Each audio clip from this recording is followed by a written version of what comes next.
ya mereka bertanggung, misalkan kalau mereka sudah berkeluarga, pertanggungjawabannya mereka terhadap keluarga mereka itu luar biasa, entah itu dari hasil kebun mereka cari, makanan-makanan di laut, seperti itu, Pak.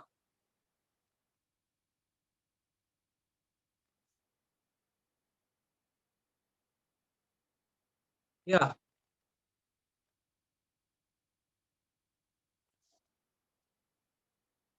tanggung jawabnya mereka bertanggung jawab sekali, Pak, kalau orang suku Moi.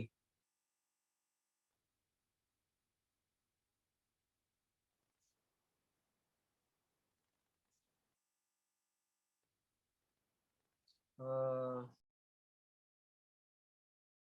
Tanggung jawab sama kulturnya, kultur kultur kultur suku Moi ini keras, Pak.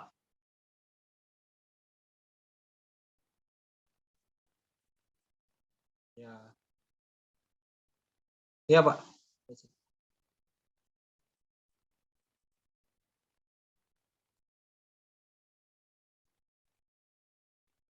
Mereka hidup berkelompok.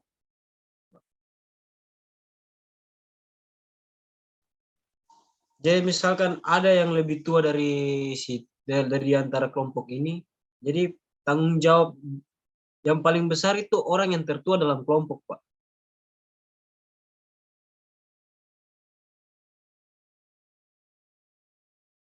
Iya, Pak, siap. Iya. Itu aja, Pak.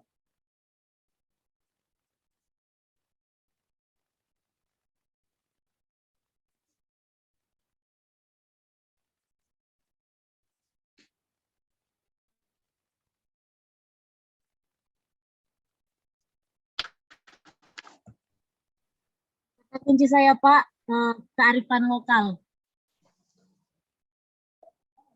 Kearifan lokal. Di suku Moi ada kearifan lokal yang disebut ekek. Ekek, ekek, Pak.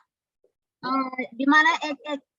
Ekek itu kayak rules, di mana mereka itu tidak boleh mengambil sesuatu dari alam yang seperti tumbuh-tumbuhan yang dilestarikan dan juga ikan-ikan di laut. Jadi mereka itu ada peraturan yang boleh diambil dari laut dan tidak boleh.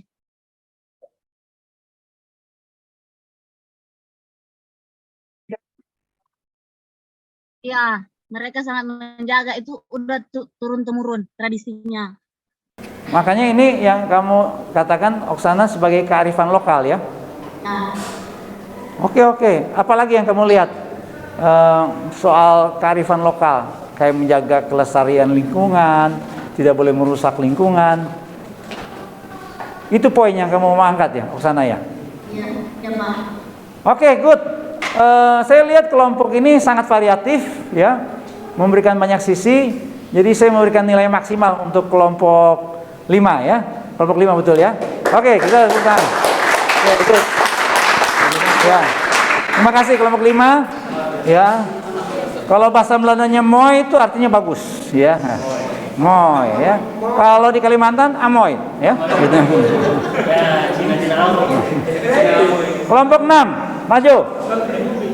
Kelompok 6, cepat. Saya punya target hari ini harus selesai sampai kelompok 10.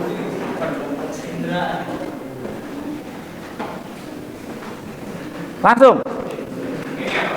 Ya.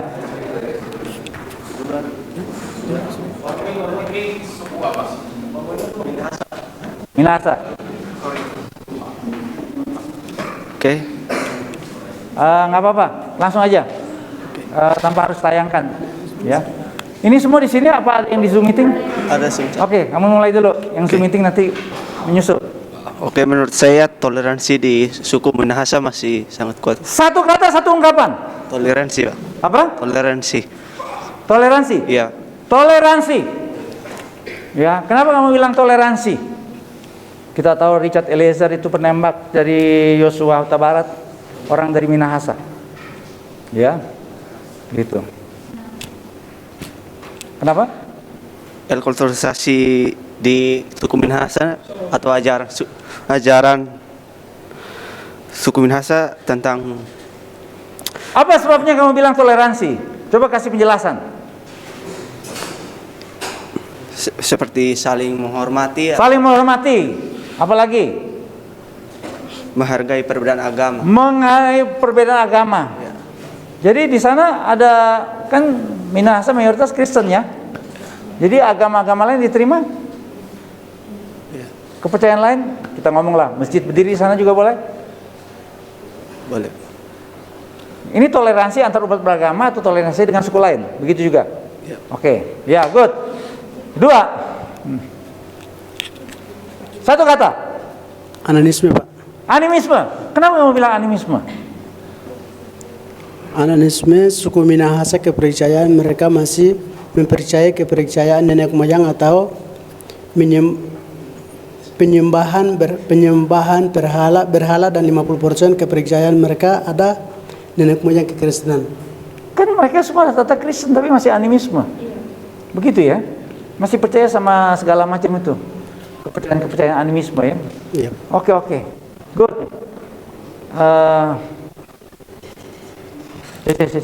Ya.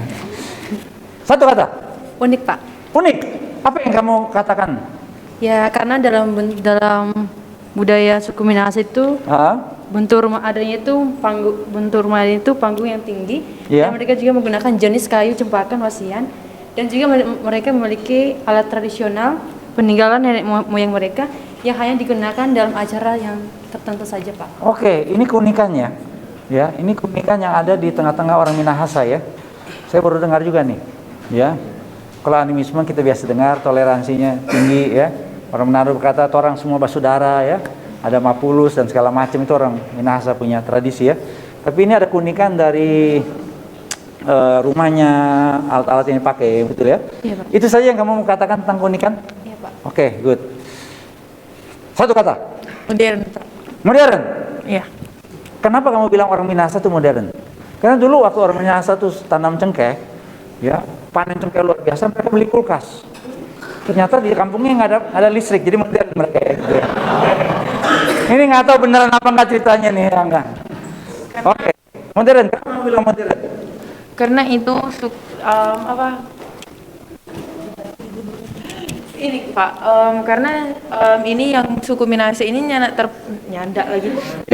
terpusat di satu titik. Dia tersebar, ada Minahasa Selatan, Minahasa Utara, Nah, apa kaitannya dengan kata modern Nah, yang kamu karena ucapkan? ini Pak, dia lebih ke apa ya? Modern dia, artinya apa sih modern? Maju.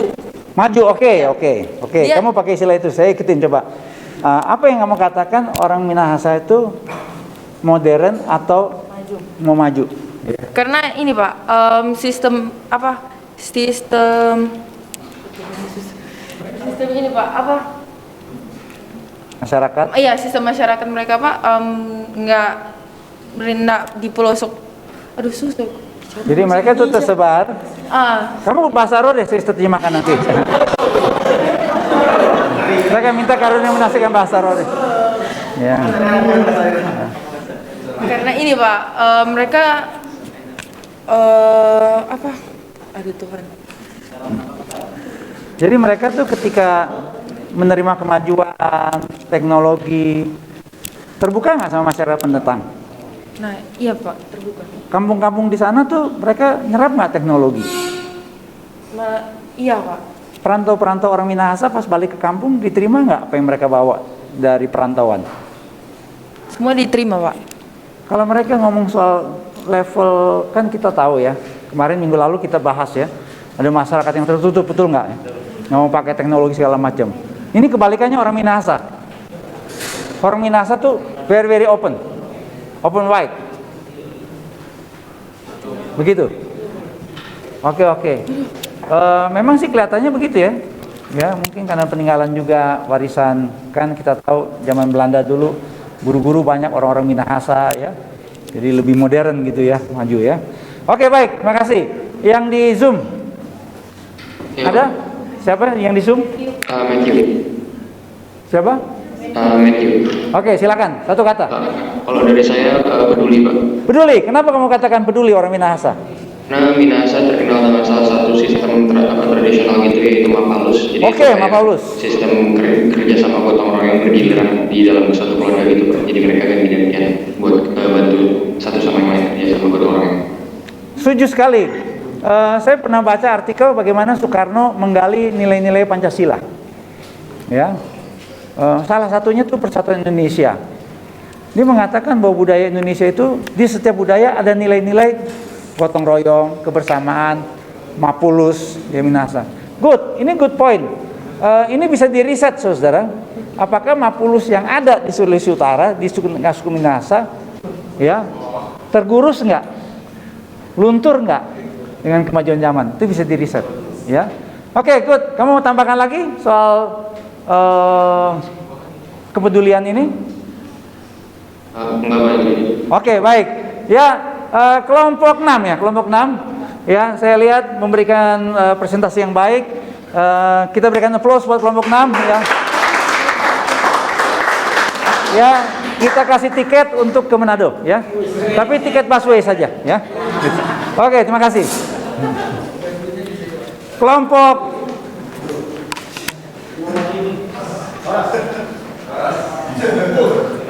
7. Mengingatkan saja, masing-masing ketua kelompok siapkan 2 soal, ya, kirim ke Gaby. Karena nanti ujian akhir semester. Oke, ini semua ya. Oke.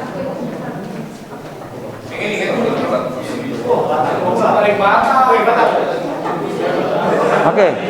Baik.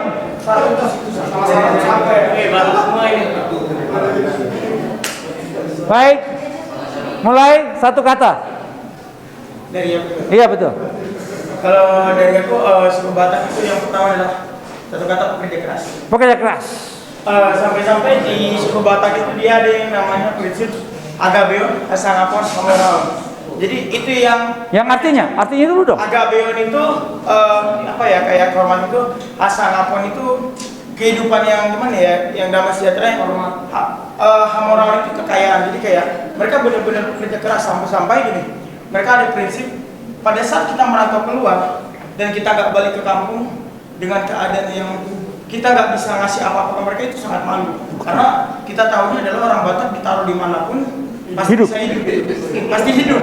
Dan tapi dan kerennya adalah kalau kerja kerasnya gitu, mereka kalau ketemu di perantauan orang Batak sama orang Batak, dilihat orang Batak susah, mereka akan saling membantu. Itu Iya. sih, Pak. Harus diakui, saudara, suku Batak itu setuju sekali pekerja keras. Ya, dari tukang tambal ban sampai menteri ada di Indonesia. Ya. Dari tukang copet sampai pendeta besar ada di. Ya, enggak. Ya, setuju. Ini kesimpulan yang bagus nih. Ya, jadi saudara yang bukan orang Batak, kalau menikah sama orang Batak, saudara malas-malas janganlah. Habis kau nanti. Ya, enggak. Kau akan dihujat satu kampung. Ya, enggak. Pemalas kau, tenang ya. Oke, good point. Yang kedua, good point. Santun dalam berbicara. Apa? Santun dalam berbicara. Santun. Wah, ini menarik nih. Karena kemarin saya lihat tuh ibunya Yosua tuh, waduh. Seumur-umur saya lihat di pengadilan, waduh, dramanya luar biasa dah. Ya, gitu. Karena kayaknya orang Batak tuh ngomong, ya orang Batak kan kalau jatuh cinta nggak kayak orang Jawa. Orang Jawa kan pakai pantun. Ya. Gitu. Ya. Kalau orang Batak kan jatuh cinta manggil ceweknya, "Adek, sini kau. Abang suka sama kau. Ada pertanyaan?" Kan begitu ya. Coba jelasin. Apa nih santunnya nih orang Batak nih? Dengerin. Ini seperti sebuah paradoks loh. Dengerin nggak istilahnya? Paradoks itu kan seperti sesuatu yang bertentangan. Kita tahu orang Batak, mohon maaf ya, kalau ngomong tuh kan kayak lagi berantem. Tapi dia bilang santun. Kalau orang Jawa kita bilang santun, kita semua pasti setuju. Tapi orang Batak, toba lagi. Ya. Kalau si Malungun saya dengar ngomong jauh lebih halus. Tapi kalau toba, Dia pegang kamu rambutan. Nah, gimana? Orang Batak ini dikenal sebagai, kalau bahasa Ibrani, berbada katanya Pak. Oh gitu ya, artinya?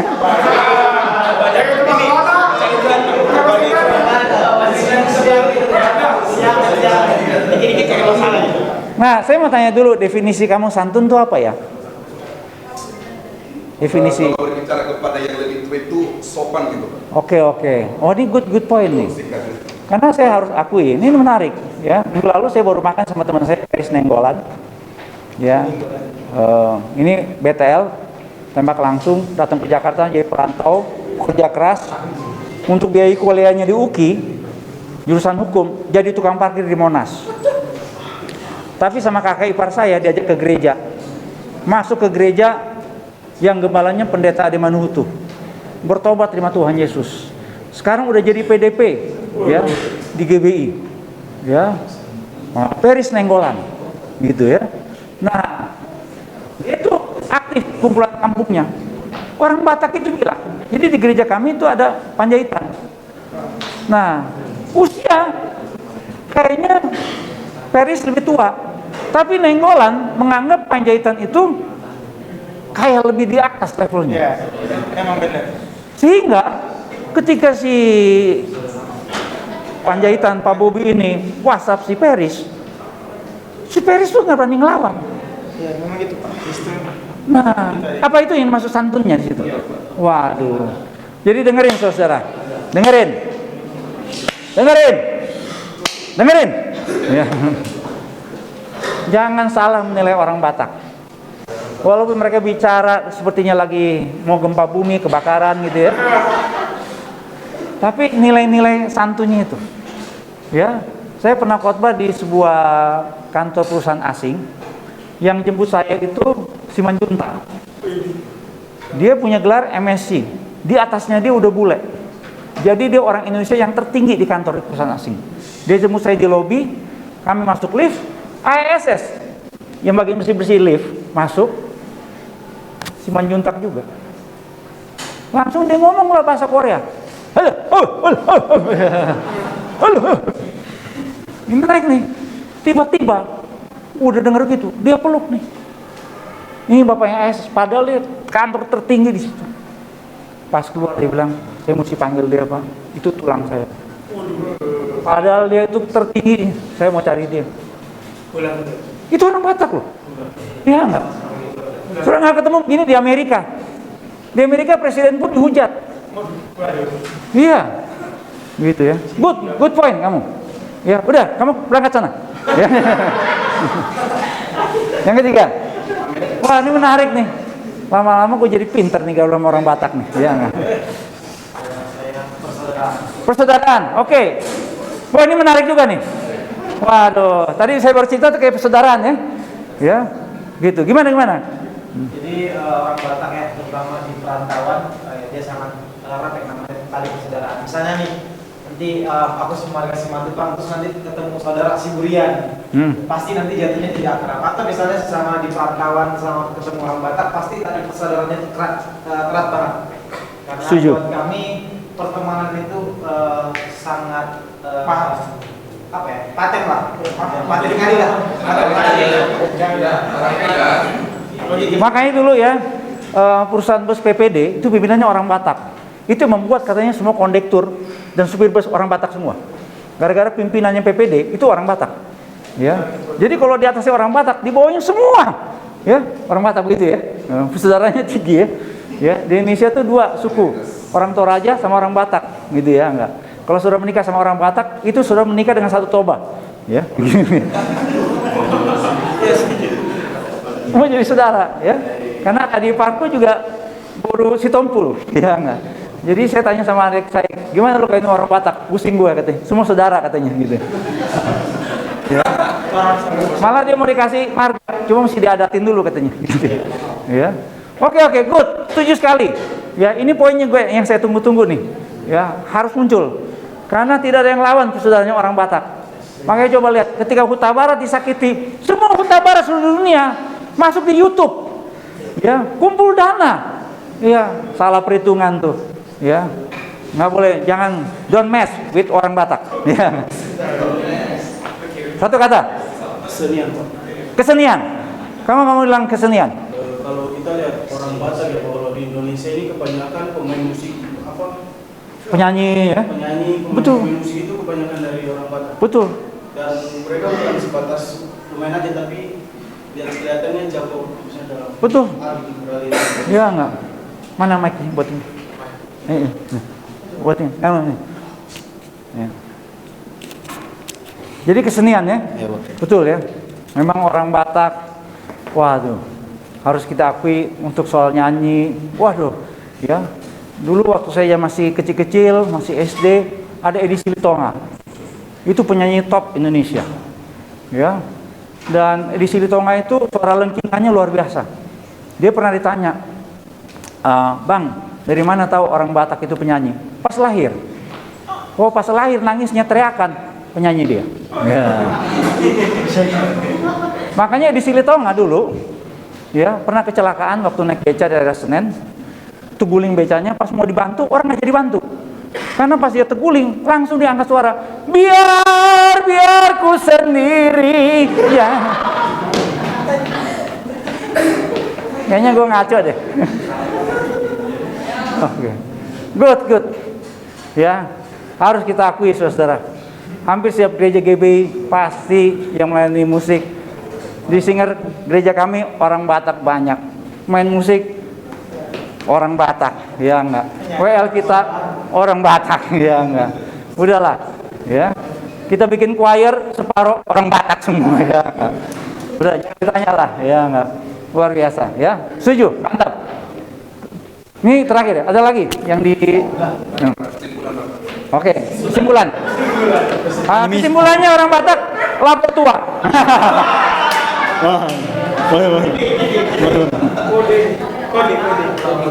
Orang Batak tuh lawyer ribut di pengadilan.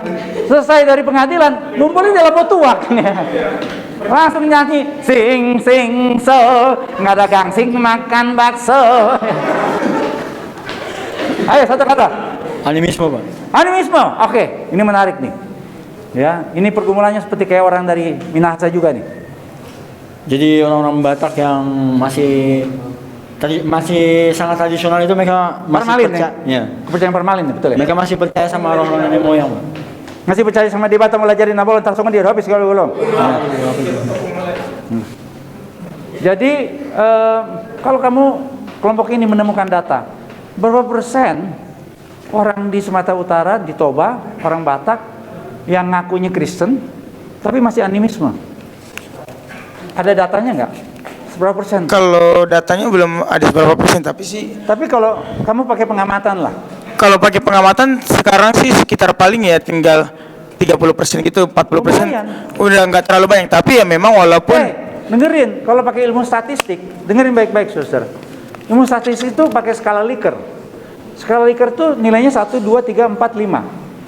Nah, kalau saudara baca statistik, ya, angka 20% itu signifikan. Jadi kalau orang animisme yang ada di Sumatera Utara, di Toba, di atas 20%, itu masih signifikan. Ya enggak? Gitu. Jadi ya, lumayan tuh. Tapi begitu kamu punya pengamatan ya. Itu berarti masih ada tugas buat kita semua, saudara, supaya orang Batak betul-betul tobat kapok, ya. Jangan tobat kumat. Ya. Karena orang Batak cuma hari Minggu doang dia bertobat. Hari Senin sampai Sabtu di Lapo Tua. Ya. Gitu. Oke, baik. Kamu baca. Ada pantun. Silakan. Silakan dong.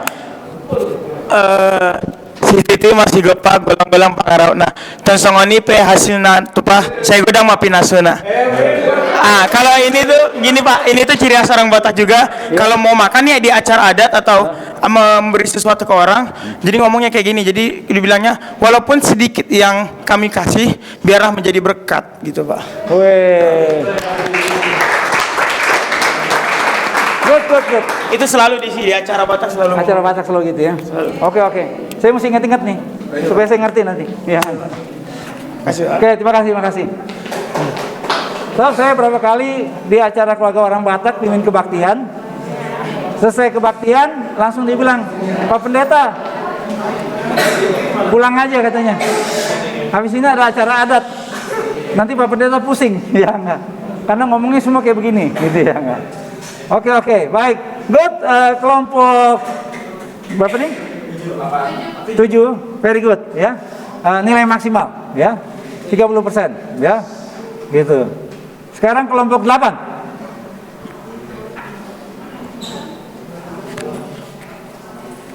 Silakan maju. Ya. Oh. Gua pikir lu maju. Kelompok 8. Kelompok 8. Woi, cepat maju. Cepat maju. Kelompok 8 maju semua. Oke. Johan, mereka apa nih? Ya. Suku Toraja. Ya. Woi, Pak Frans tulis buku berpikir kritis. Hah? Kasih gratis dong, bilang Pak Frans. Jangan jual-jual sama mahasiswa. Bilang Pak Frans. Hah? Nah ini dong, Pak Frans, gratis dong Pak Frans. Kurang ajar nih kata Pak Frans nih. Emangnya gue dapet dari langit, gue bikin kata Pak Frans. Oke, suku Toraja. Ini juga salah satu basis kekristenan yang kuat. Saya kenal ada banyak orang Toraja di gereja. Ya, orang Toraja juga punya keakraban kesukuan yang luar biasa.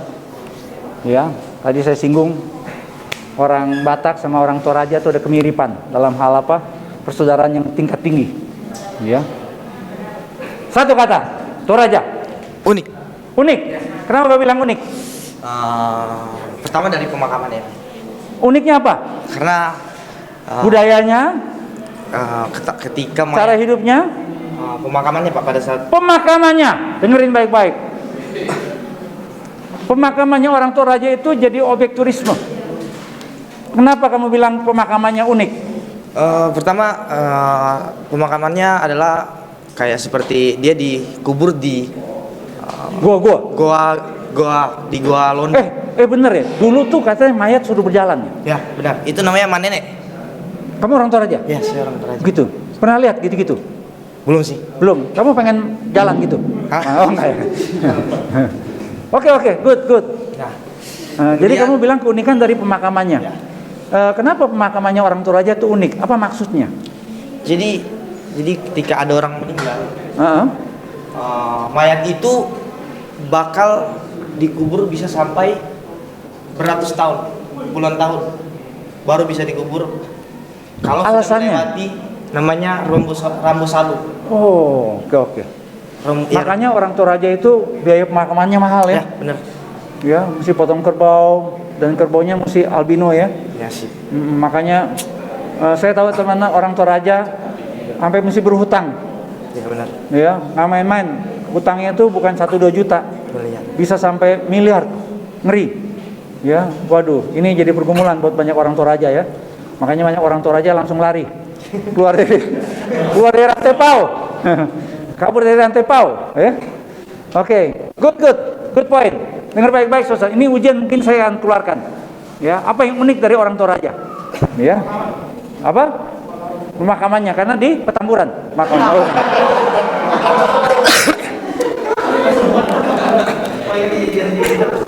Satu kata. Khas, Pak. Apa? Khas. Kenapa kamu bilang khas? Karena kebudayaannya. Kebudayaannya khas. Apa yang membuat kebudayaan Toraja tuh punya khas? Khas sama unik sebenarnya beda-beda tipis ya. Beda lah. Apa tuh? Saya juga nggak tahu nih. Kenapa? Dari apa? Dari apanya? Tata cara kebudayaannya. Apa tuh? Budaya apa yang kamu bilang khas orang Toraja? Kalau khas tuh hati-hati. Di tempat lain nggak ada. Tenunannya, tariannya, ada nggak tariannya? Orang Toraja tariannya apa namanya? Cakalele? Bukan, itu mah. Palelu, Pak. Apa? Magelu. Ya, kayak gimana tuh tariannya? Nggak tahu, Pak. Oh, nggak tahu. Saya Mungkin ada gambar. Waktu kamu ikut sama kelompok, Ya. kamu menemukan sesuatu yang unik dari orang Toraja. Apa tuh? Apanya sih yang kamu bilang, wow, ini lain nih makanannya. Kalau tadi upacara pemakamannya harus diakui loh. Itu jadi objek turisme tuh. Ya. Nah, kamu bilangnya apa nih sekarang buat orang Toraja? Penilaian kamu apa nih? Ini saya sebenarnya sedang mengajak saudara untuk berpikir kritis nih. Ya. Supaya saudara mengenal perjanjian lama dengan lebih baik. Kayaknya gue maksa deh ya. Maksa. Dengerin saudara. Ini susah gampang loh begini. Ya enggak. Banyak orang tuh punya pengetahuan banyak, pasti tanya satu topik, dia kayak bingung mau ngambil yang mana. Ya enggak. Nah, ini kemampuan berpikir komprehensif namanya. Ya, saya paksa saudara itu bisa begitu banyak data yang saudara dapat, tak satu dapat. Ketika saya gali, saudara betul-betul menguasai apa enggak itu ketahuan. Ya, gitu. Ngerti nggak saudara? Ya, karena ini saudara mesti punya kemampuan berpikir supaya memahami. Gitu ya. Oke. Saya mencari buku yang lain nggak ada ya. Oke, good. Jadi kamu lihat dari segi budayanya ya. Apalagi yang kamu mau tambahkan soal khasnya orang Toraja? Enggak, dari tariannya ya. Oke, kamu orang Toraja? Orang apa? Hah? NTT. Punya teman orang Toraja? Sebelumnya? Baru kali ini ya. Jadi kamu dari Kupang belum pernah ketemu orang Toraja? Baru kali ini. Ini dia, lihat ini orang Toraja ya. Nah. Kok kamu ketawa sih? Ya. Oke, satu kata. Indah. Indah. Ya. Kenapa kamu bilang indah? Alamnya kah? Ya. Itu tempat dingin loh, Toraja loh. Ya. Tempat bagus, turismenya salah satu tempat yang terindah di Indonesia. Ya. Betul ya? Ya. Kamu bilang indah tuh dari segi tempatnya, lokasinya begitu ya? Ya. Apalagi? Letak geografisnya sebagian besar berada di ketinggian. Letak geografisnya. Berapa tingginya? Berapa ketinggiannya? Berapa ribu kaki di atas permukaan laut? Berapa? 1.700. 1.700. Kalau Jakarta berapa ya? Ada yang pernah lihat nggak? Karena Jakarta mau tenggelam nih. Ya. Ya. Lumayan tuh. Ya, sejuk gitu. Saya pernah naik Gunung Gede. Gunung Gede itu 3.000. Ya, ini berarti kayak di kaki gunungnya Gunung Gede. Gitu ya. That's nice. Ya, enak nih. Gitu ya. Udaranya nih kalau malam nih kayak kita di ruangan begini nih. Ya. Itu aja yang kamu katakan, indah? Ya. Ada di Zoom meeting siapa? Ini. Gaby ya? Gaby ya. Oke, satu kata. Karakter, Pak. Hah? Karakter. Karakter. Kenapa kamu bilang karakter ketika kamu mempelajari Toraja? Seorang Toraja mempunyai karakter yang baik, yang sopan, yang lembut, selalu menghargai orang lain, Pak. Apakah ada istilah-istilah buat orang Toraja nih? Nilai-nilai atau karakter sifat-sifat yang begini? Kan kayak orang Minahasa ada Mapulus. Tadi orang Batak tuh tadi si siapa nih? Tokoh dari Toba nih, siapa nih? Rizky. Ya, kayak Rizky kan tadi ada istilah-istilah buat orang Batak, buat kerja keras. Nah, kalau orang Toraja ada nggak? Kalau nilai-nilai kenapa mereka bersikap lembut, baik sama orang, ada nggak istilah-istilah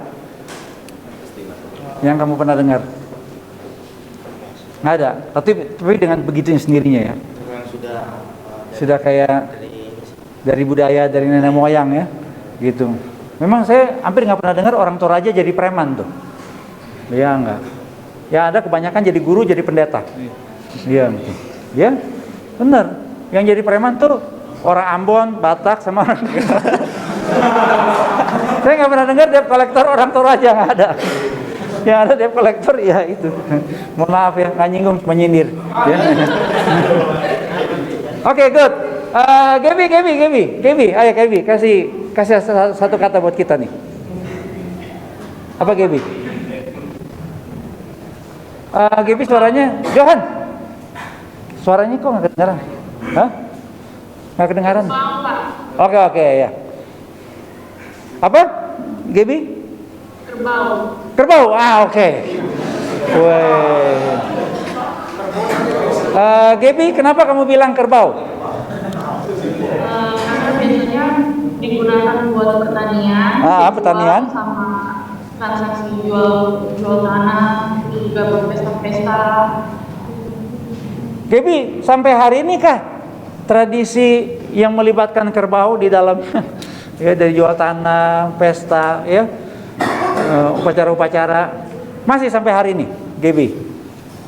Tahu saya masih, Pak. Oke. Jadi kamu menganggap ini bagian yang unik, ya, dari orang Toraja. Kalau orang India apa binatangnya? Yang ya, sapi. Sampai kemarin waktu COVID, tau nggak? Mereka minum kencingnya sapi untuk menangkal COVID. Bener, nggak percaya? Coba aja minum.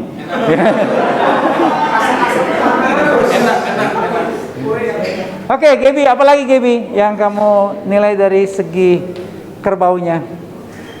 Jadi itu yang kamu nilai ya, keunikannya orang Toraja, atau kamu ambil kesimpulan kerbau punya peranan yang sangat penting ya. Makanya kerbau mahal ya di Toraja. 1 miliar. Ya, ngalahin harga mobil rata-rata. Ya, emang ada mobil yang miliaran sih. Ya, gitu. Oke, Gibi, ada lagi yang kamu mau tambahkan? Udah, Pak. Oke, baik. Ya, kelompok Toraja sudah lulus, kita berikan applause.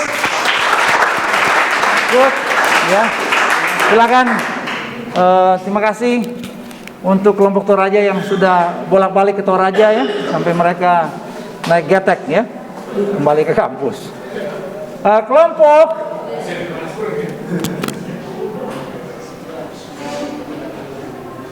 tadi kelompok 7 ya, kelompok 8 ya, sekarang kelompok 9 ya berarti ya. Oke, silakan kelompok 9 maju.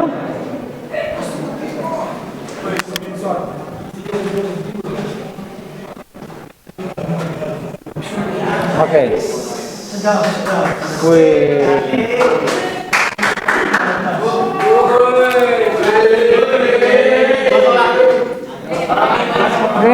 Dengerin.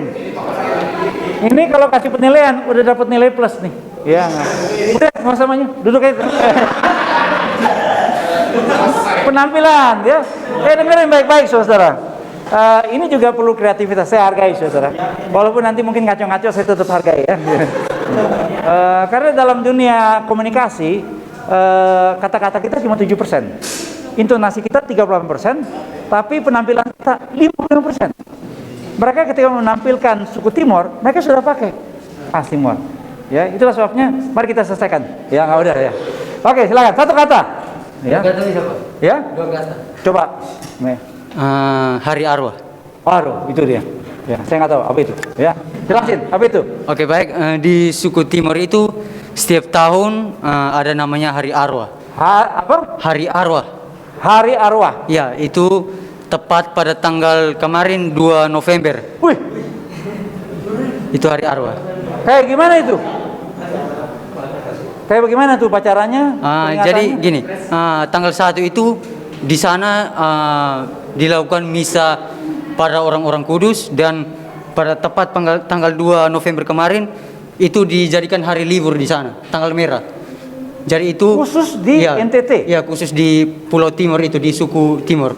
Jadi seluruhnya libur? Ya, jadi gini, di NTT itu ada beberapa pulau, Pulau Timor, Flores, Alor, dan Sumba, dan lainnya. Kalau suku Timor itu dia mencakup dari Kupang sampai ke perbatasan Timor Leste, Atambua. Nah, jadi apa, dari ujung Kupang sampai apa perbatasan Timor Leste itu semua itu suku Timor. Jadi pada tanggal 2 November itu tanggal merah, walaupun di kalender tidak tanggal merah, tapi khusus untuk di kami itu tanggal merah. Jadi semua kantor pemerintah, aktivitas sekolah libur? Ya, libur. Waduh. Nah, ini menarik nih. Ya, ini menarik karena ini kita sebut kontekstualisasi, ya. dalam bermasyarakat. Pemerintah kita tetapkan libur nasional, tapi di daerah seperti kayak di Bali, banyak hari liburnya yang pemerintah tidak tetapkan, mereka tetapkan sendiri. Rupanya di NTT itu juga ada di timur ya. Gitu. Nah, saya mau tanya, tadi keterlibatan gereja ada ya? Ya, ada. Itu kan hari arwah. Ya, hanya gereja Katolik saja kah yang merayakan itu atau gereja kayak Gemit? Gimana gereja-gereja Pentakosta karismatik? Oke. Kalau Katolik itu sudah pasti. Mereka buat sehabis mereka pergi ke kuburan, mereka masak habis, mereka taruh makanan di atas kuburan, taruh sopi, taruh rokok, taruh yang lain semua. Tapi kalau misalnya yang ada di atas itu hilang, mereka percaya bahwa itu nenek moyang makan, padahal tidak. Padahal anak kecil yang lapar-lapar di samping mereka yang curi makanan itu baru itu mereka ya seperti itulah. Kalau di Gemit itu ada juga, tapi mereka tidak seperti yang Katolik punya, tapi mereka bakar lilin saja. Oke. Ya, bakar lilin. Kalau di kalangan gereja-gereja Pentakosta seperti GBI gimana? Mereka tidak ada. Tidak sama sekali. Tidak sama sekali. Oke. Ini yang selalu menarik, saudara, karena kalau kita bicara teologi kontekstual, ini yang menjadi penyebab kenapa ada banyak orang menganggap gereja-gereja Pentakosta karismatik itu merusak budaya. Ya, di Bali pemerintah daerah setempat tuh seperti membuat statement, lu boleh jadi orang Kristen tapi jangan ke Pentakosta. Katolik boleh, tapi jangan ke GBI, karena kalau di GBI semua budaya dirusak. Nah, ini yang jadi pergumulan, makanya ada mata kuliah teologi kontekstual gitu ya. Ini menarik. Good point. Saya senang nih. Udah selesai, pulang, duduk. Ya enggak. Yang kedua, good point. Yang kedua, satu kata untuk suku Timur, inovatif. Inovatif. Nah, kenapa kamu bilang inovatif? Ini kayak orang Jepang nih. Mengapa saya bisa bilang inovatif? Karena mereka dapat menciptakan berbagai pakaian adat dalam berbentuk apapun. Ada berapa jenis pakaian adat di Timur? Di tengah suku Timur. Kalau hal yang lebih spesifik itu Pak, aku kurang tahu. Nah, kayak begini nih, saya mau tanya nih, karena kamu orang semua kan sudah pakai ini nih. Iya. Nah, ini memberikan ciri khas tersendiri nggak? Kalau soal custom, apakah ada kayak contoh batik ya? Di Indonesia semua punya batik, tapi karena di Jawa yang paling banyak batik, orang bisa bedain ini batik Jogja, batik Solo, gitu. Kalau di Timur bisa dibedain nggak? Ya, tenunannya, warnanya, motifnya. Yang dapat membedakan selain dari motif, yaitu tekstur dari kainnya. Berbeda dari kain-kain batik pada umumnya. Dan mereka juga pintar dalam marketing gitu. Mereka dapat menggunakan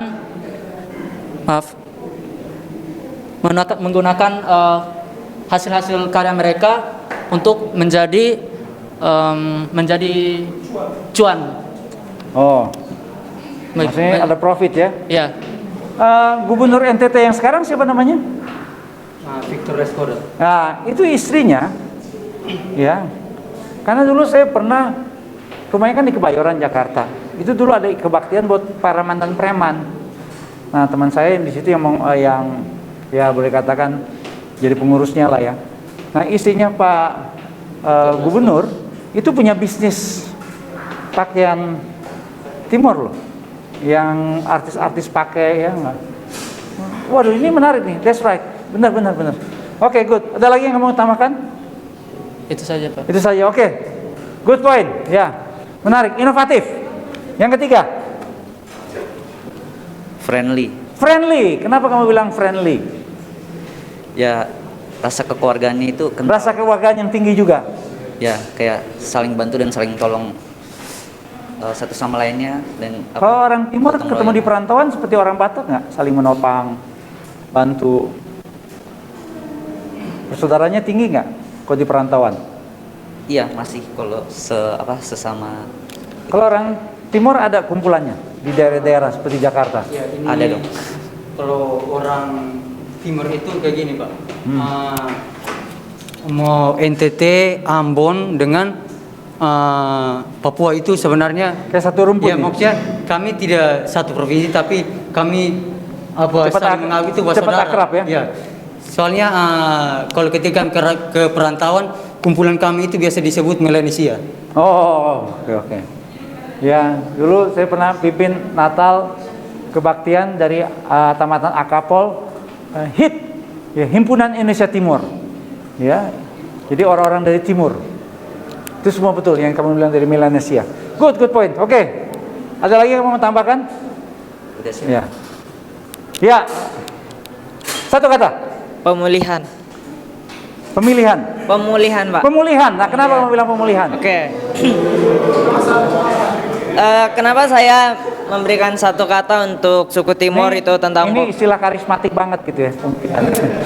Pantai pasar banget gitu ya.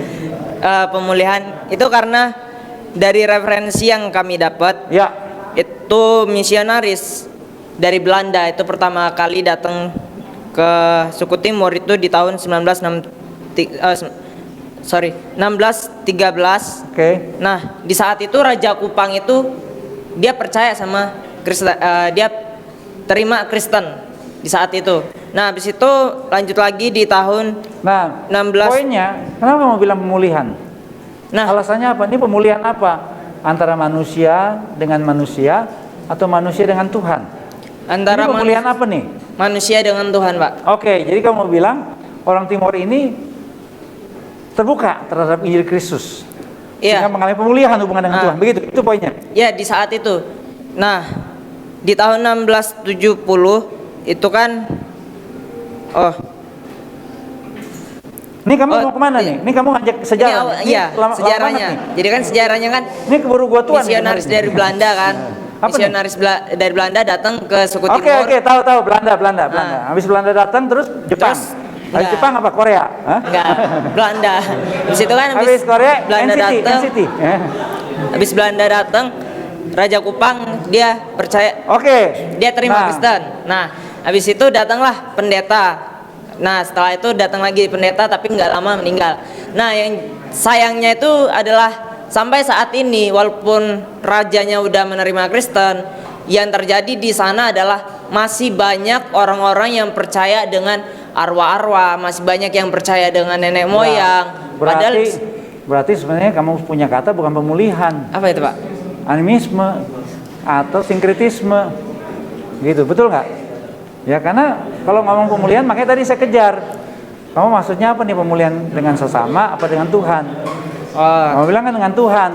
Tapi in fact yang kamu angkat malah the main problem di Timor masih banyak yang percaya sama dukun-dukun. Gitu kan? Jadi maksudnya apa nih pemulihan di sini? Orang Timor perlu pemulihan atau fakta yang kamu temukan? Apa tuh? Yang mau saya angkat adalah yang tadi, Pak. Pemulihan ini yang saya maksud adalah sebuah problem di mana di sini ada Kristen tapi masih banyak orang-orang yang percaya sama dunia arwah. Jadi mereka masih percaya dengan nenek moyang. Orang-orang Timor yang dulu sebenarnya sudah dengar Injil pada abad 17, ada orang Belanda, ada pendeta-pendeta ya. Sudah ada gereja gemit ya, gereja-gereja yang lain ada di sana. Tapi masih banyak orang Timor yang masih nyembah berhala-berhala ya, yang tadi mungkin masih terlibat dengan kepercayaan-kepercayaan animisme ya. Betul gitu. Banget. Itu poinnya ya, mau katakan. Oke, good. Ya. Siapa lagi yang ada di Zoom meeting? Diana. Mana dia? Silakan. Satu kata yang menurut saya itu adalah ayah, Pak. Ya? Ayah. Ayah.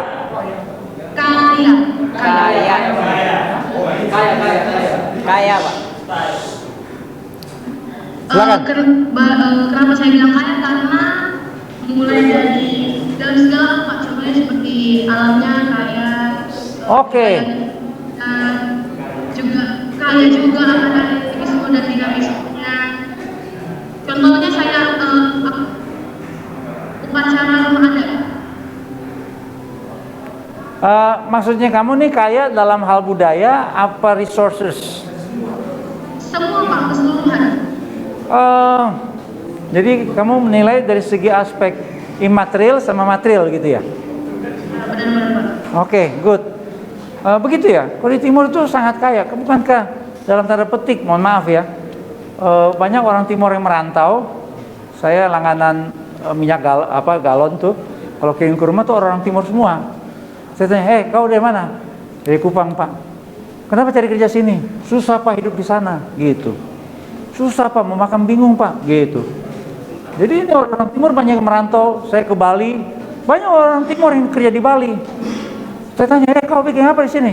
Kenapa nggak kerja di sana? Susah, Pak. Nah, jadi gimana nih faktanya? Kamu bilang kaya dari aspek material, tapi kok kenapa banyak orang timur jadi merantau? Cari uang, susah katanya hidup di kampung, gitu. Maksud saya tadi kan kayak karena alamnya, karena budayanya. Oke, jadi aspek imaterial dong. Dan dinamismenya, seperti itu Pak. Jadi aspek imaterial, bukan material dong. Iya benar-benar Pak. Oke. Tapi sebenarnya timur itu juga ya belum digali sih. Ada banyak tambangnya. Ya, sudah tahu kita tegang sama Australia karena di Selat Timur itu minyaknya luar biasa. Ya, dikuatin sama Australia. Ya, kesian orang Timor Leste, mereka dari Indonesia, mereka tambah miskin. Gitu, ya. Dan mereka berkata kita mau tinggal di Indonesia saja orang Timor Leste. Gitu. Mereka nyesal seakan-akan, aduh. Ya, kenapa kita dulu merdeka dan sebagainya ya, gitu ya. Tapi it's okay. Good point ya, terima kasih. Siapa si Diana. Ya, gitu. Oke, baik. Kelompok Timur kita berikan applause ya. Kalau saudara mau pesen silakan ya di Tokopedia ya. Iya. Oke, good. Ya, terima kasih. Ya, penampilannya oke. Ya, dengan khas ya. Orang Timur ya. Kita kelompok berapa, Johan? 10. Kelompok 10, The last group ya. Oke, kelompok 10 silakan. Ya. Kelompok apa? 10 nih suku apa? Makassar. Waduh. Ini tetangganya Toraja ya. Di Sulawesi Utara ada Bugis, ada Makassar. Sulawesi Selatan ada Bugis, Makassar, ada Toraja ya. Sekarang dari kota Makassar ada kereta api ke Parepare. Wih. Oke, silakan. Kelompok ini semua lengkap di sini? Nggak ada yang di Zoom meeting? Nggak ada ya? Oke, silakan. Satu kata untuk suku Makassar. Iya, kamu duluan ya. Kamu berdiri sini. Makanya jangan di sini. Kalau mau belakangan sih di luar aja. Ya, gitu. Oke, siapa kamu? Catherine Coleman. Woi. Jadi satu kata itu orang Makassar itu berani. Berani, wih. Karena ini berani apa? Berani malu, berani ngutang apa berani? Karena orang Makassar itu pantang namanya lari dari masalah. Oke. Kayak seperti peribahasanya itu tei Makassar pernah bukunna loko. Artinya. Tar dulu, kamu orang Makassar ya? Waduh, pantas fase banget ngomongnya. Oke. Artinya bukan orang Makassar, kalau yang luka itu di bagian belakang punggungnya. Oke.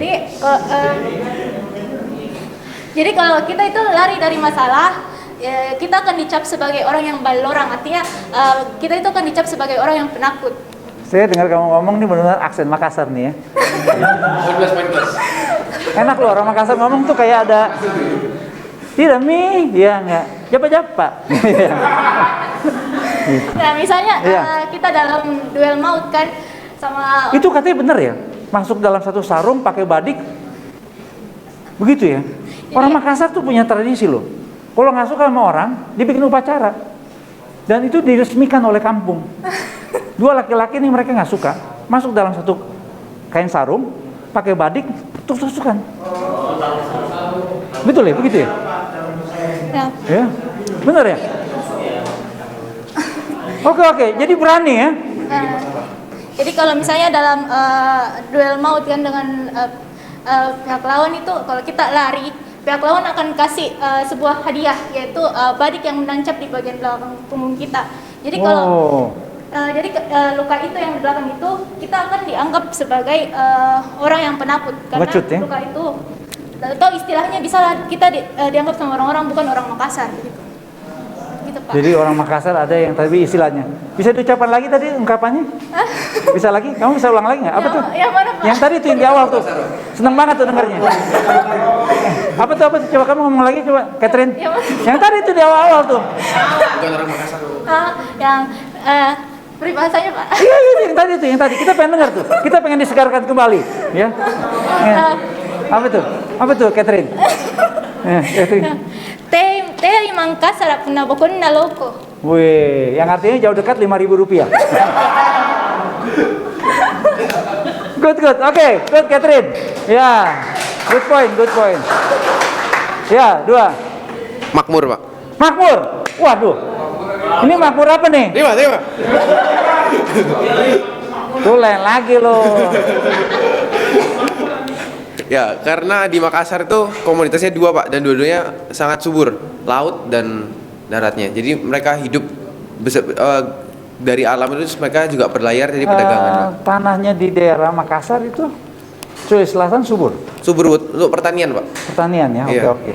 Terus lautnya juga lautnya strategis. juga. Iya. Banyak Ya. ikan strategis untuk perdagangan juga, Pak. Memang kalau kita ngomong restoran, wah sampai di daerah BSD itu restoran terkenal itu restoran Makassar tuh. Kita kalau makan di situ tuh, mertua lewat kita cuekin, ya saking enaknya maksudnya. Ya. Kita cuekin lagi, kurang ajar di mantu ya. Oke, jadi apa tadi kamu pakai istilah? Makmur, Pak. Makmur. Sorry, makmur. Kalau kamu lihat orang-orang Makassar sendiri dari segi ekonomi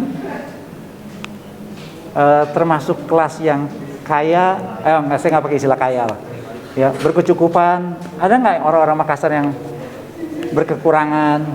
Karena kita tahu loh, saudara, kita tahu seperti Pak Yusuf Kalla, ya itu ada pengusaha-pengusaha besar Indonesia, itu orang Makassar, ya bisnis Indonesia Timur itu orang Makassar semua yang pegang, ya.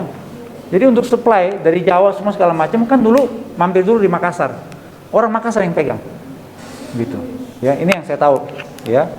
Tapi dari segi tanah dan perikanan luar biasa ya. Iya. Oke, good. Ya, ini salah satu poin penting juga yang seringkali saudara membuat ini kalau pakai teori ya. Kalau satu daerah semakin subur, makin sulit Injil diberitakan. Gitu. Jadi mereka apalagi kita ngomong soal keislamannya jangan ditanya dah. Ya, sekarang salah satu penceramah dai yang terkenal orang Makassar. Ya, yang suka nongol di Metro TV tuh. Siapa namanya tuh? Begitu, ya. Itu terkenal tuh sekarang. Ya, orang Makassar tuh. Ya, dia bikin syuting di Pantai Makassar ya, di Losari ya. Gitu. Betul, namanya pantainya Losari ya. Tuh ya. Wah, sekarang bagus keren. Gitu ya. Oke, good point. Ya, 3. Satu kata. Animisme. Oh gitu ya. Coba ceritain sedikit. Bukankah orang Makassar itu identik dengan Islam yang kuat? Mereka itu di sana masih menghendaki ada apa pemujaan terhadap roh nenek moyang, gitu ya? terhadap makhluk halus. Apa nama kepercayaan terhadap animisme nenek moyang? Di sini saya kurang tahu, tapi kamu nggak kurang tahu? Kamu berani ngomong bahwa mereka animisme kok? Hah? Ini dulu apa sekarang? Karena kayak tadi itu Rizky ya tadi ya? Ya betul ya, Rizky kan? Rizky kan menilai sekitar 30% masih kepercayaan formalin ya, gitu ya. Nah kalau Makassar tuh kayaknya kita dengar tuh basis, ya. Gitu. Dulu FPI itu punya akar yang kuat loh di Makassar loh. Ya, kita tahu bom yang diledakkan tuh di gereja Katolik tuh di Makassar loh. Gitu. Ada kelompok-kelompok radikal yang cukup ekstrim. Nah, maksudnya sekarang atau kemarin-kemarin atau basicnya mereka dulu memang orang animisme atau masih ada nih? Ini menarik sebabnya. Masih ada, Pak. Masih ada? Persentasenya besar, kepercayaannya apa namanya? Apakah memang mereka orang-orang yang aku jubahnya Islam, tapi masih percaya kan sama seperti kayak orang Toraja ya. Iya Pak. Gitu, jemaat di gereja Toraja, orang Timor, ya anggota Gemit, tapi masih ke kuburan, bawa sopi, bawa rokok, ya, bawa kue tiaw, capcay, puyung kaya, gitu. Lu jualan namanya, ya, gitu. Iya Pak, jadi mereka di sana memang banyak Islam, tetapi ada juga kepercayaan kayak yang contoh tadi yang badai tusuk-tusuk punggung itu Pak yang itu kepercayaan animisme atau menggambarkan sifat karakter orang Makassar? Yang tadi itu, Pak. Catherine ngomong, yang bla bla bla bla bla tadi itu. Dari acara adat.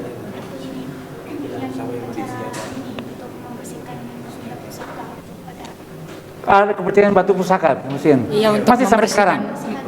Campur sama budaya Islam nggak? Kepercayaan Islam nggak? Nah, ini yang kita sebut semacam sinkretisme. Ya, di dalam Islam sendiri itu tidak ada. Tapi karena Islam masuk di Makassar berabad-abad, kerajaan Makassar itu salah satu kerajaan Islam yang pertama-tama di Nusantara. Campur akhirnya, betul ya? Ini yang disebut dengan sinkretisme. Ya, betul ya? Itu kepercayaannya ya. Oke, good point. Karena begini, saudara, kepercayaan animisme, dinamisme itu pasti kita sudah pelajari, ya, menjadi worldview-nya orang Indonesia. Walaupun dia Islam, tapi worldview-nya masih animistik, begitu ya. Itu poinnya ya. Oke, good. Ada lagi yang kamu tambahkan? Oke. Satu kata. Perkawinan. Perkawinan. Kenapa orang Makassar itu perkawinannya? Perkawinan itu ada 3, Pak. Ada 3 faktor. Pertama, kawin lari. Oh, kawin lari. Itu karena dikejar anjing. Oh, bukan. Namanya si lariang. Oke. Proses kawin lari yang dilakukan oleh pihak dasarnya suku sama suka. Jadi mereka suka sama suka baru. Nah, memang orang Makassar, saya mau tanya nih, kawin lari ini masih jadi budaya orang Makassar karena dijodohin, nggak suka kan gitu biasanya kan? Atau sudah tergurus? Sudah tidak ada lagi? Masih ada ya? Masih ada ya? Ada imam. Oke, itu kawin lari. Yang kedua, kawin apa? Kawin paksa? Bukan. Kawin paksa. Kawin paksa betul Pak? Kawin paksa. Yang nggak direstuin sama orang tua. Itu yang kedua? Iya, yang kedua. Yang ketiga? Yang ketiga. Kawin beneran? Kawin oh, bukan. Kawin bawa diri langsung ke imam. Jadi gadisnya milih pria langsung datang ke. Oh gitu ya? Tapi ini berarti kita sebut sebagai penyimpangan. Sesuatu yang tidak direstui mereka lakukan itu ya. Jadi langsung maksudnya ke imam tuh ke ustadz atau ke KUA atau apa? Kemana tuh? Kantor agama, penghulu gitu ya. Gitu, dan itu direstui pada akhirnya. Ini menarik juga ya, ini orang Makassar ya. Saya mau tanya, kalau sama Bugis ada irisannya nggak? Ada persamaannya atau memang totally different? Misalnya kayak seperti Jawa sama Sunda, ibarat. Oh, kayak Sunda sama Jawa gitu ya, gitu. Tapi masih merasa kayak ada, ya ikatan batin ya. Walaupun bahasanya sebenarnya beda kan, ya. Bugis Makassar tuh beda, gitu ya. Gitu. Oke, good. Kamu nilai dari segi perkawinan. Nah, kamu? Aku satu kata buat Makassar, Daeng. Daeng. Nah, Daeng ini untuk panggilan? Alasan saya mengambil kata itu karena Kota Makassar awal didirikan oleh seorang Daeng. Oke, namanya Daeng? Yang bernama Daeng Matanre Karaeng Tumapakrisik Kalongna, yang merupakan Raja Goa ke-9. Kalau Goa itu kan sebenarnya dari satu daerah tersendiri kan, jadi Makassar kan, gitu ya. Goa kan ada satu daerah kan di Sulawesi Selatan ya, betul ya. Ada kota Goa kan, gitu. Dari situ rajanya. Nah, Daeng itu sendiri kan artinya, Daeng itu panggilannya kan buat abang atau abang kan? Penjual. Oke. Nah, jadi kamu pakai istilah Daeng itu karena mau mengatakan yang namanya asal usulnya suku Makassar ini dari orang yang namanya tadi. Iya, Daeng. Coba ucapin lagi. Ya? Daeng Matanre Karaeng. Oke. Itu namanya dia. Iya. Oke. Nah, itu diperingati nggak sampai hari ini oleh orang Makassar? Kayak Jakarta, misalnya pendiri Jakarta, siapa namanya? Ya? Benyamin Sueb, bukan ya? Siapa pendiri Jakarta? Ya. Gitu ya. Ada Pangeran Jayakarta gitu sejarahnya ya, gitu. Daeng ini diperingati, diakuin. Ada monumennya, ada kuburannya, nggak ada. Ini cuma cerita dari mulut ke mulut aja. Itu Daeng untuk gelar termaksa untuk ikut yang ikut dunia dari menengah ke bawah. Daeng. Kalau yang menengah ke atas panggilannya?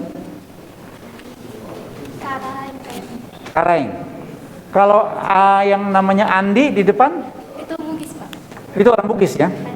Jadi orang Makassar nggak pakai istilah Andi ya. Jadi kayak dulu ada penyanyi terkenal banget namanya Andi Maria Matalata. Ya itu waktu itu saya masih kecil, saya masih kemerah-merahan muka saya ya, kayak Daud ya. Gitu. Oke, terima kasih untuk kelompok Makassar, kita berikan aplaus ya. Ya. Oke, sekali kembali. Terima kasih untuk teman-teman yang sudah mempersiapkan dengan baik di kelompok 10 ini. Jadi dengan demikian saudara, berakhirlah, ini kita sudah semua sih ya. Ya, berakhirlah seluruh presentasi kelompok ini. Minggu depan menjadi pertemuan kita terakhir, karena setelah itu kita ada ujian akhir semester. Ya, menurut perhitungan buku primbon yang saya baca, enggak ya.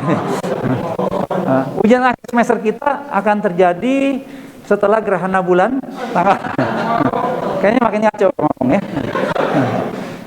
Jadi minggu depan saya akan memberikan latihan soal untuk ujian akhir semester. Sekaligus buat teman-teman yang katanya mau mengulang, mau memperbaiki nilai ya, tolong kasih tahu juga supaya saya siapkan soal-soalnya ya. Dan saya akan berikan juga arahan untuk membuat kutipan. Jadi ada 10%, jangan lupa saudara. 10% itu untuk tugas bacaan. Ya, apa itu? Nanti saya akan kasih petunjuk buat saudara minggu depan. Ya. Jadi minggu depan akan menjadi pertemuan kita yang terakhir, dan mudah-mudahan itu nggak terakhir kita ketemu ya.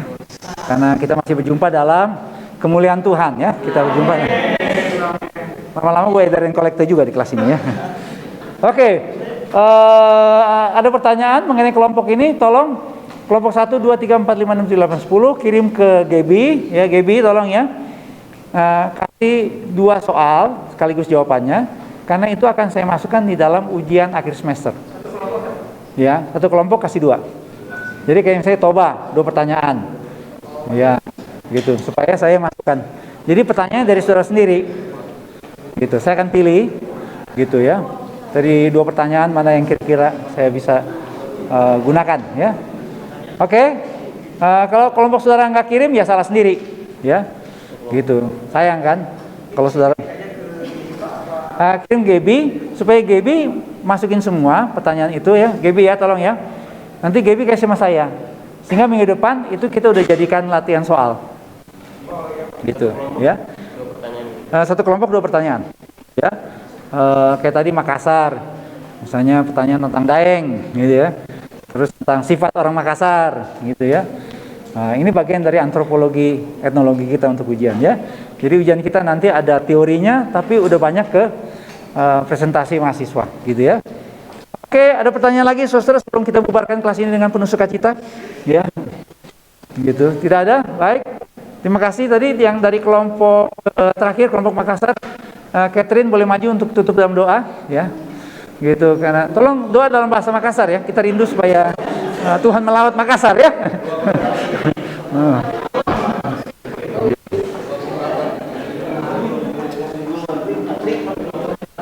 Catherine. Ya, Catherine berdoa, silakan.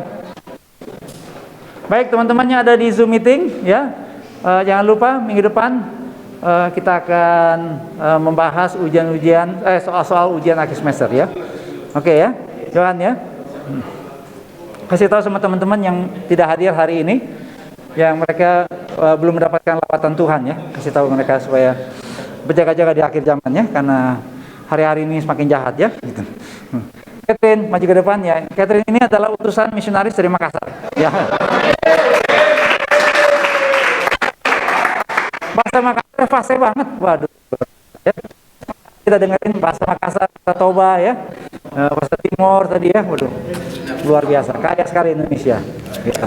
Silakan Catherine, berdoa.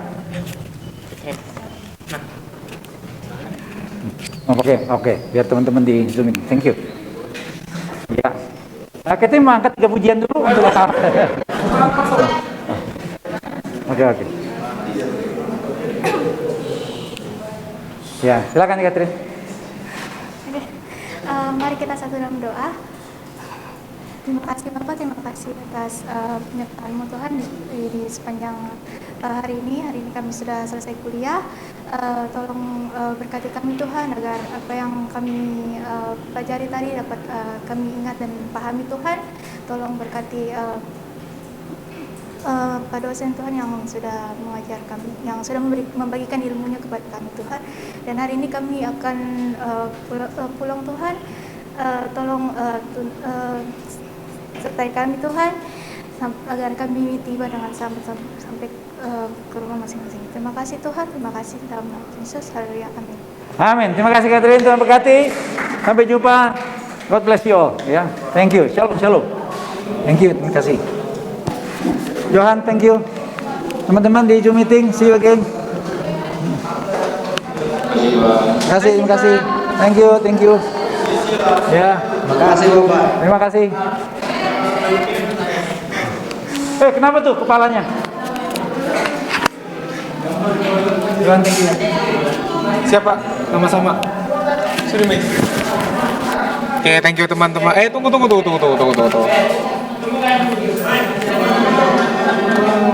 Oke. Silakan bubar. Terima kasih teman-teman.